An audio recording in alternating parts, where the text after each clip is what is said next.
Well, let's go ahead and begin. Has everyone had a chance to look over the agenda? Do we need any corrections or revisions to it? All right, can I get a motion to accept agenda as it stands? So moved. Thank you. That was Kevin. Yes. I need a second. I'll second that. Thank you, Paula. All in favor? Aye. Aye. On to the minutes from the last meeting. Everyone had a chance to look those over?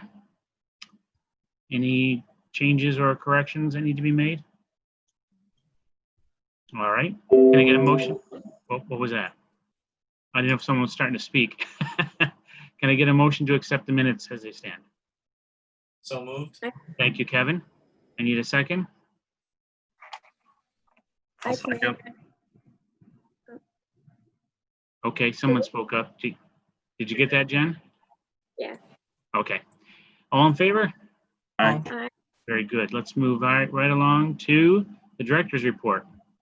It's very short since we just had a meeting 2 weeks ago. Under New York State Forward website, we're still in phase 4 of reopening, which we already spoke about last meeting. On July 13th,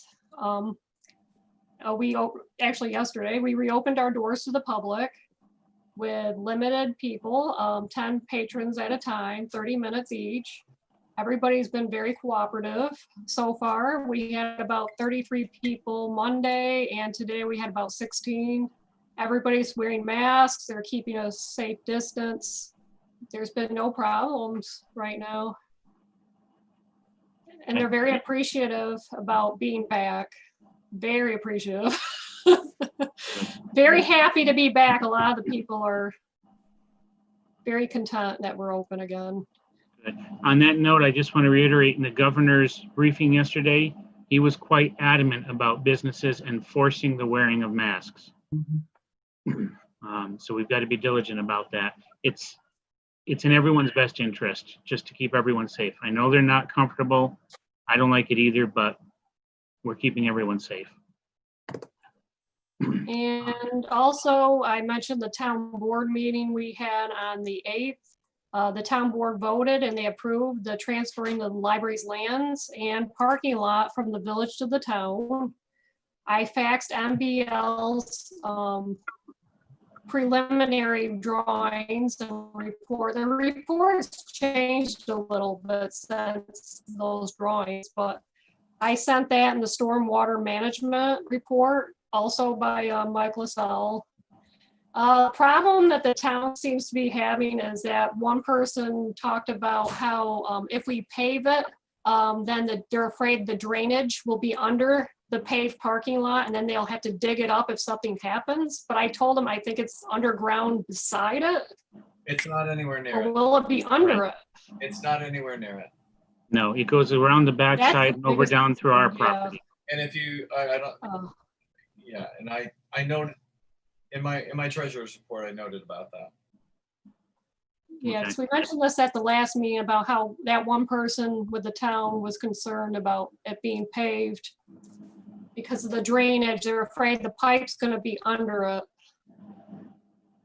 Yep, And- it's a non-issue at this point. So, also, as far as our whole discussions about, when everything is said and done, us deeding the library itself, the land that we have over to the town so that they own everything, all the land and the building. Let's hold off on that discussion because it's my understanding there's going to be some other discussions going on because apparently this issue of the village giving the land over was never brought up in a village meeting. Oh, okay. So I'm not exactly sure how that's going to play out. So I think we'll just back off and let them settle it. And once they've resolved it, then we can have further talks. But at this point in time, we'll maintain our property. Okay, because I was just listening in from what they've been saying at their meetings, the meeting minutes I've been looking at. I haven't mentioned about our little piece of Right. land, the little land we own. Well, I did speak with Dave Warner about that when I saw him last, and I told him that that could not happen until after the parking lot grant was closed, because otherwise we would have to redo everything related to the grant. Right. Makes sense. Yeah, I mentioned that too, and that's when they mentioned about the pipe, how they wanted to make sure it's not under the parking lot, because if they do get that piece of land that we own, they don't want to dig it up if they ever encounter a problem with the water You know, pipe. the way Mike's got it designed, I don't foresee them ever having a problem, because it's supposed to drain around the backside of the parking lot and then into a catch basin on the lawn next to the new parking lot. And then it'll eventually flow into the DOT's line. So it's not going to be an issue as far, I know what he's concerned about. He's concerned about the plowing and all that. It's not going to be an issue. It's not any, the drainage is not anywhere near the parking lot. But as I said in the report, one of the things, I spoke to my counselor, I spoke to Mike Lassell as well.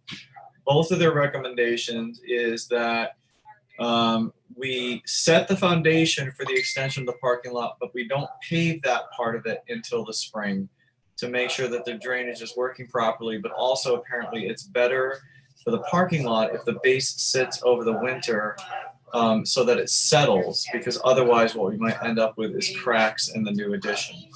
And that will help us with our budget issue and allow us to bring this project on budget and give us sufficient time to secure the additional funding to pay for, we're a little over budget. Okay. Very good. All right, has anyone got anything else for Jessica? Jessica, I have to say, you know, I've noticed the numbers are really way down since the last report.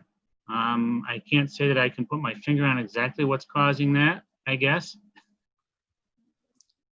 Which numbers? Jessica, it was a joke. Oh, okay. All right. The numbers have gone up a little bit, actually, except for the computers, because people are starting to use those again. So that's good. Yeah, no, I was just joking because obviously the COVID has cut our numbers dramatically. So, Oh, all they right. look better than before. Has anyone got anything else for Jessica? All right. How about we move on to the finance report then? Okay, Kevin, I'm looking at that and, Give me 1 second, I'm gonna bring it up. all right.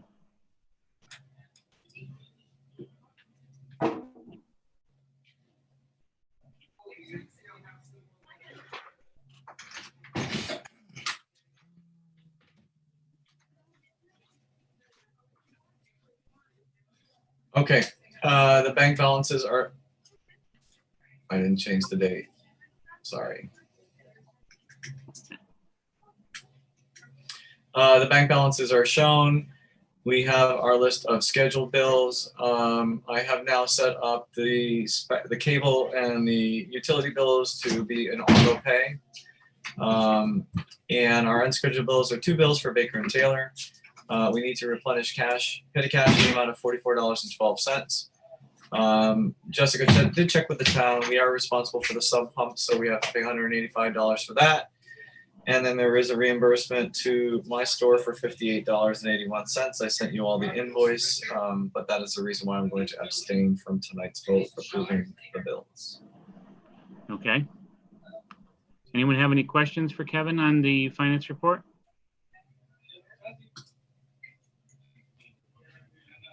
All I right. thought the bids were $70,000. I didn't know the bid was only $59,000. He was able to get it down $10,000. Whoa, that's good. That's really good. Nice.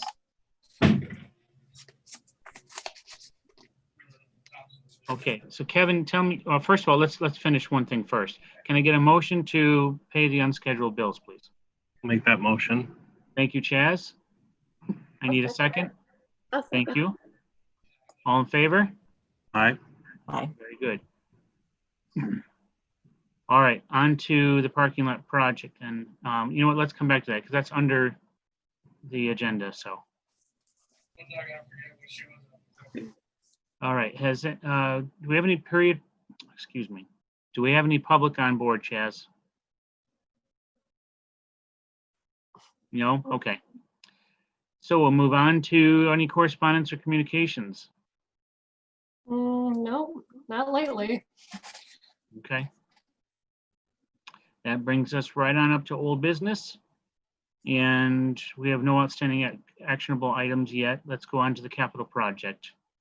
And Kevin mentioned that down below. And so Kevin, you're saying that everything except the blacktopping is going to bring us in under the $50,000 grant. Well, it'll actually be much less than that. Yes, so we will do everything except pave the extension to the parking lot.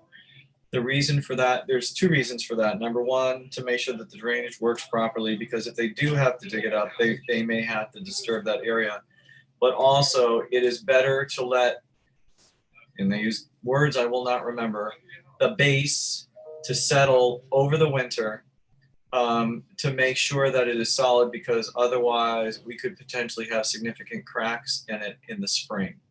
So Okay. we'll have to rope it off. The base will be there. It'll be, it's a fairly thick gravel base, but we would wait into the spring to pave it. And when they pave that, it would be seamless. But it's better for us to do that because it will last longer. The base you're talking about will be over to the side of the existing parking lot. Correct. It's a 12-foot extension. So we'll still have access to the parking lot we have now. Correct. Okay. Yeah. Very good. Anyone have any questions, comments, or concerns on that? When is this project gonna start to do the main driveway? Just pave the regular old driveway. So we feel that we'll be in a position to make a formal recommendation to the board. He is waiting for a third bid. He has two bids that are virtually identical. He's asked for a third bid just to validate it. And we think we know which vendor it's going to be. So by the end of next week, we should be prepared to make a recommendation to the board. It'll take a week or two. Well, it'll take some time to get all the permits and everything set up. So my guess is that we're looking at probably like Labor Day weekend. Okay. That's what I'm going to try to shoot for, is to try to do it over a holiday weekend. But certainly I'm hopeful before school starts. Okay. Anything else on the capital project?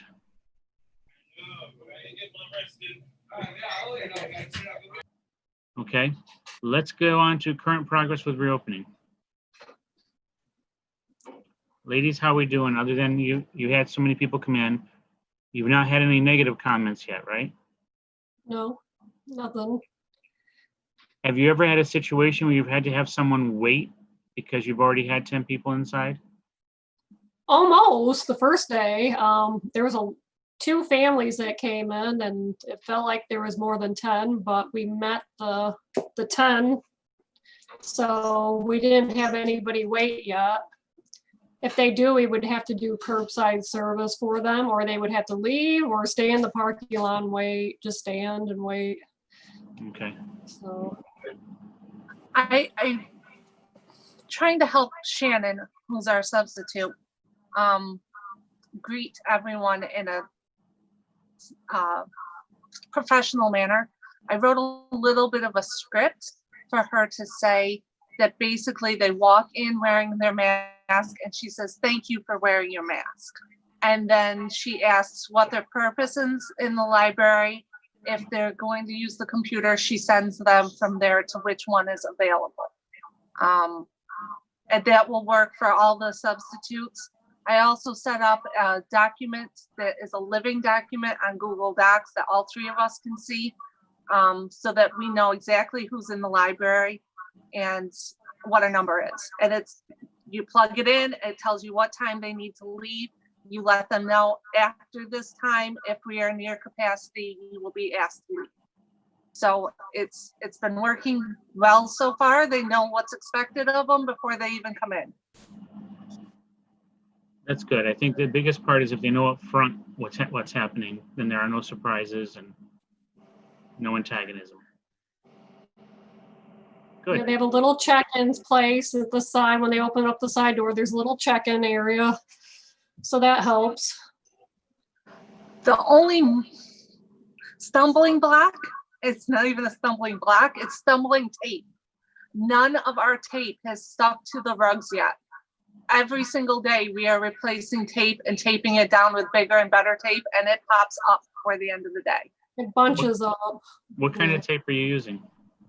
So far, Generic we've duct tape. 3 types of duct tape and shipping tape. We're up to, we have not found the industrial stuff yet. Okay, because believe it or not, down in the shop, we're using just the blue painter's tape, and it's not coming up at all. It's not sticking. I already tried that, Jim. I wonder It's if the it's because carpeting. of the dampness in the building. I think it's the density of the carpet. I have some tape that we use for taping down the wires and stuff. It's got a different cloth-based Oh, yeah. stuff to it. I'll bring a roll over. Okay. Thank you, Chaz.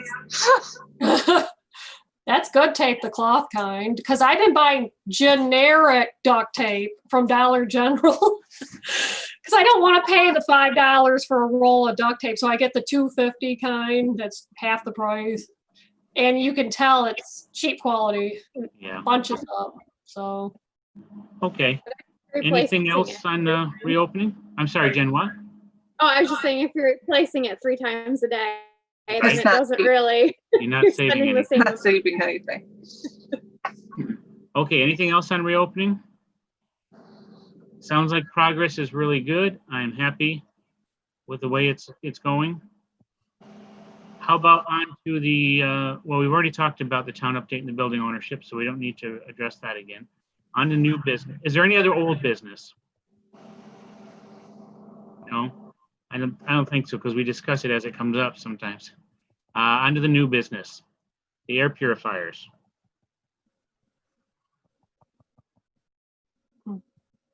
Oh, I emailed about it to all of you.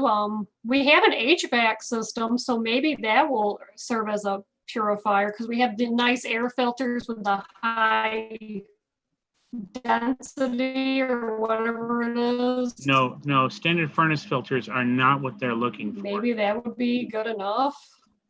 No, it's not gonna be enough. The other concern I have is, Kevin, do we have money in the budget for a couple $1,000s worth of air purifiers? Probably. I would have to take a look before the next board meeting. But are we talking about doing portable ones, or are we talking about doing, permanent ones that are attached to the air conditioning system? So I don't think that we could afford a permanent one, knowing what I know in terms of their pricing. Something also to keep in mind about those portable units is that you have to replace the filters every 6 months to a year, and that will cost you, I think, over $100 a time. So I don't know if you explored further or talked further with them about pricing and whatnot. I have. But that's definitely something. The portable units are probably the way to go. The bigger stand one looks like a tower.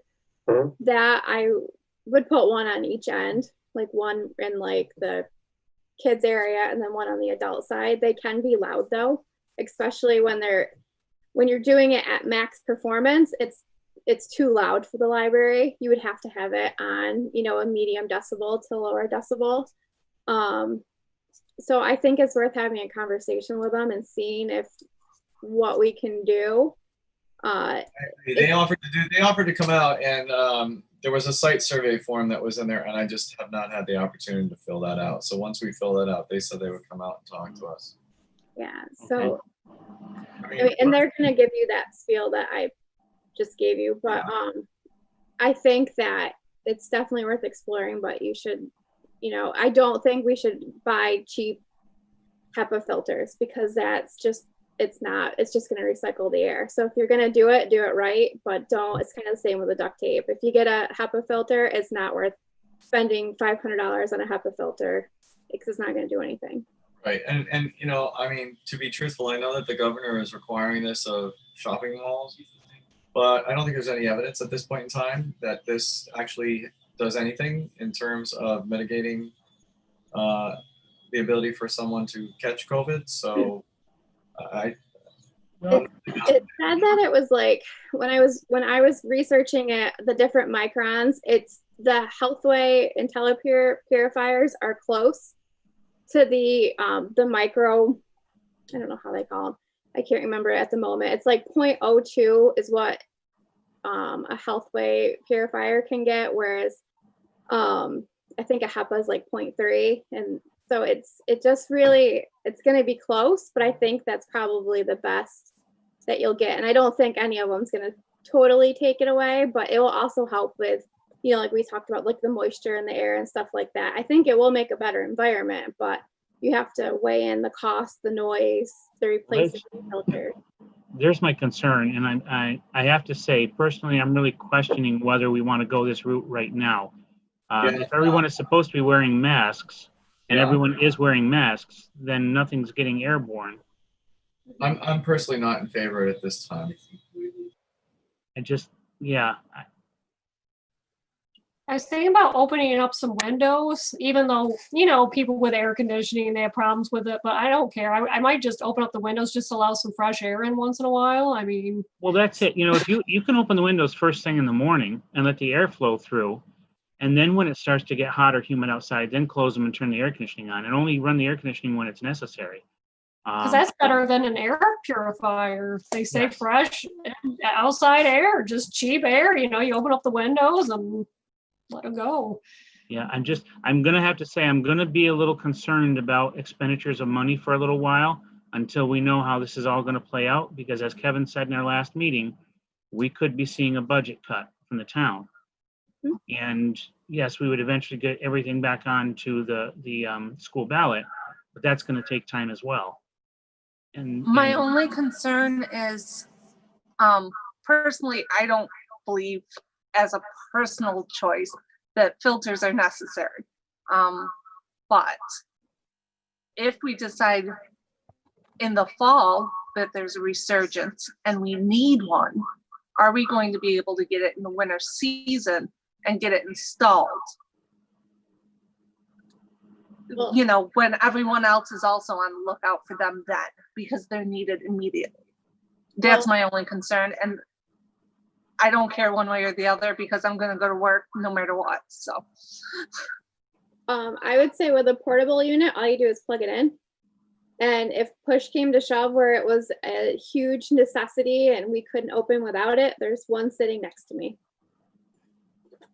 So I will gladly drive it down and plug one in.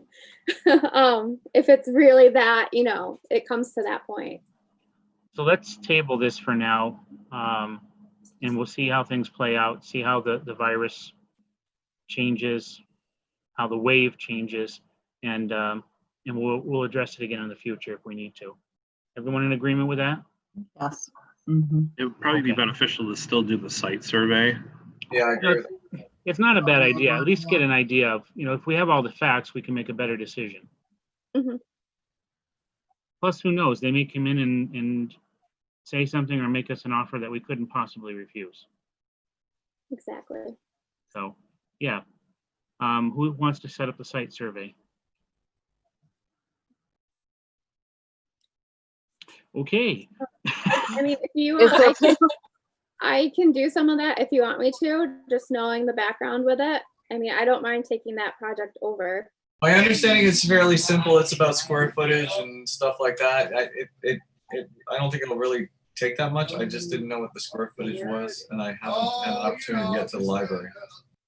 Yeah, it's honestly, 4,000. it's a sales pitch of what it is. They just want to know the area to best pitch what unit. Right. So like I said, if you want me to take over it, I can, or talk with them, I can. It's up to you guys. Well, since Kevin got the initial information, why don't you two discuss it and work something out that you can share back with the board then? Okay. All right. Thank you. On to Jennifer, branding. Okay, so I sent you guys a link just a few minutes ago of what I was kind of referencing. So I think, as we kind of talked a little bit earlier about, things are going to be tight. I think both, in terms of what local and state and federal government money wise coming in. I think donation wise is going to be tight. So I think now is an opportunity to make our library stand out. It's a way, I think, that it's time to brand ourselves. We're now communicating more with people digitally versus in the library. We're not picking up newsletters in the library anymore. They are going out either through email or things are on social media. So we really need to make sure when we are emailing people, when we are sending things out, when we're sending, that we are properly branded. Even just like a simple search on our website, like we have the Annie Porter Ainsworth Memorial Library, the Annie P. Ainsworth Memorial Library, the Ainsworth Memorial Library. And to someone that lives here, they understand it. To someone that's maybe in Orwell or in the school district, but on the outsides of it, they may not understand. I know it was something when I moved here, I thought there were different libraries. So I really think that we need to put together some branding that works. We need to have what we call it is an identity package in this, in the business that I work in. I work in marketing and design. We put together basically a style guide. We develop logos and putting in, information from the wording we should use when you answer the phone to the, the colors we should use, and kind of going through all of that. And I think this would be a great time to do that. So we are putting out the same message in all of our platforms.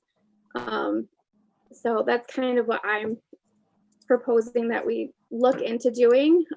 We have the advantage right now of the board's kind of created of people with business sense, creative sense, and tech sense. So I think it's between all of us on the board that we're able to put together a really strong identity.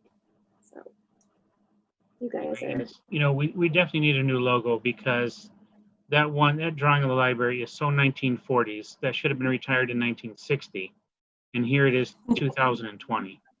Mm-hmm. And it is way too detailed. There's too much there. You can't transfer it into all of our communications. It really needs to be updated. And I know Celicia's worked on a few of them over the last couple of years.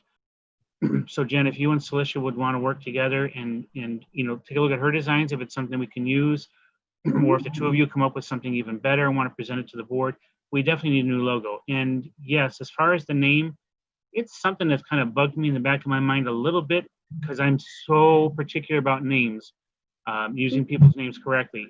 We should be using the correct name of the library all times. That's not possible. I answer the phone 30 times a day. Annie P. Ainsworth Memorial Library is not possible. That takes up a full minute of time that I don't need to be wasting. I answer the phone, Ainsworth Memorial Library. But that's kind of the whole point of a branding guide, is that you can do that. You're about to have, a new employee there. You're with substitutes and things like that, and all of that needs to be in something. A lot of times when you start a new job, they give you the branding guide and say, this is what we do. And so that's what I think is important to kind of establish that. The other thing, we talked about with logos is, one of our biggest demographics that we want to get in the library more is that tween and teen area age group. Thinking about that in the logo too is how do we get those people in along with our different demographics. So I think we have the ability to really do something great right now that shows that we are not just your traditional 1940s library. And I think that's what we look like right now, is that we're an old school library, and we're doing so much more than that right now. And the staff has put so much effort into very creative programming over the last 4 months. Things that have never been seen before. And I know things that other libraries are looking at going, holy cow, or I would have thought of that, or how can I steal that, was not going to surprise me very soon too. So I'm great. I'm very happy that we're being very innovative, but it's time that we show it. Mhm. I also wonder if we can time this with the launch of a new friends group, or when we complete the conversion, and we can make an event or something. I mean, I think it's a great idea. First of all, That also helps establish that with the friends, if having those guidelines already in place. So when you do get people in, they are doing things correctly, because they are going to be the voices of the additional voices of the library, Right. to make sure that it's done the right way in a consistent way for everyone. Okay. This is something Some that's going people- to take a little time. Oh, I'm sorry, Jessica. Go ahead. Oh, it's just that some people, it's such a mouthful, Annie Porter, Ainsworth, that they just call us Sandy Creek Library.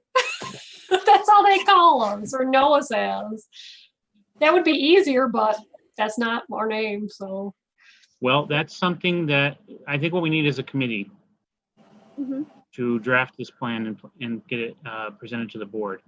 I'd like to recommend Jennifer and Celicia, and I think it needs one other person. I can do that. Okay, Paula, good. I was going to ask if you had the time for that. I didn't know what your I schedule do was like. now. I do Okay, now. good. Things are scaling back a little bit. That's really good to hear. We were worried about you. Well, I was worried about me too. well, and it's good to hear because it means people are going back to work apparently. So Yes. that's a good thing. All right. Yeah. So if the three of you, you're a committee, you set your own times to get together and discuss this and come up with the new plan. And I think it'll be really good. Jessica's task right now is a little involved. She's obviously going through applications to come up with a new employee. So she's going to be a little tied up with that for the time being. A lot of applications. Well, Good. That's a good thing. it is a good thing. I know a Yeah. lot of people will be looking for some kind of work, and working local, I think, has become very appealing to a lot of people. Yeah. And I think a lot of us have learned that we can work from home. So, all right, has anyone got anything else before we go into executive session? Shall we set the date for the next meeting first? Do we need to meet in less than a month?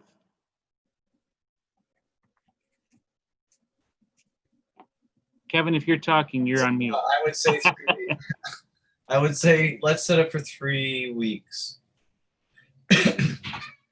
Okay. So 3 weeks from tonight is the 4th of August, is that correct? Yes.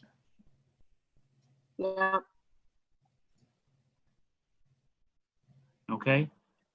Now, do we want to do it as a Zoom or try to meet in Time. person? Well, that's why I'm asking if we want to do it as a Zoom or meet in person.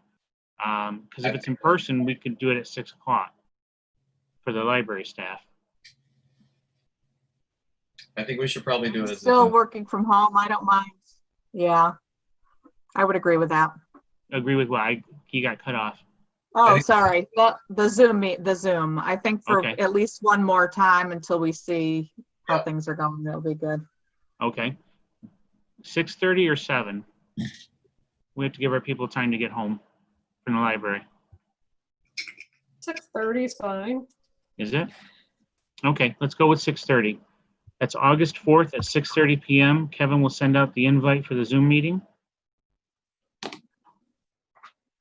I want to thank you all for jumping on board tonight and for all that you've done throughout this COVID issue. It's been very interesting, as I said to someone today. Some of the decisions we've made had to have been very quick and had to happen. Whatever had to happen, the actions had to be out there very quickly because we didn't have time to try to do things perfectly right. But I think now, as things are starting to relax, we have a little more time to think about what we want to do and how we're going to do it. And I'm just very, very grateful for all of you stepping up and doing what was necessary to get us through this. I know the community is very happy about the library, and it seemed like the library more than anybody else was there for everybody else. So thank you all very much. Can I get a motion to move into executive session, please? So moved. Thank you. Jessica and Celicia will have to excuse you. Well, Who made the Celicia will have to motion? excuse you. Jessica, you're going to hang on, right? Because it's something you Yeah, want to talk I have about. to. Yeah.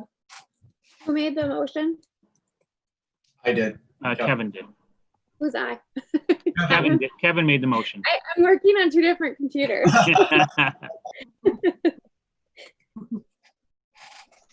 Okay, has everyone had a chance to look over that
I'll second that. Yeah.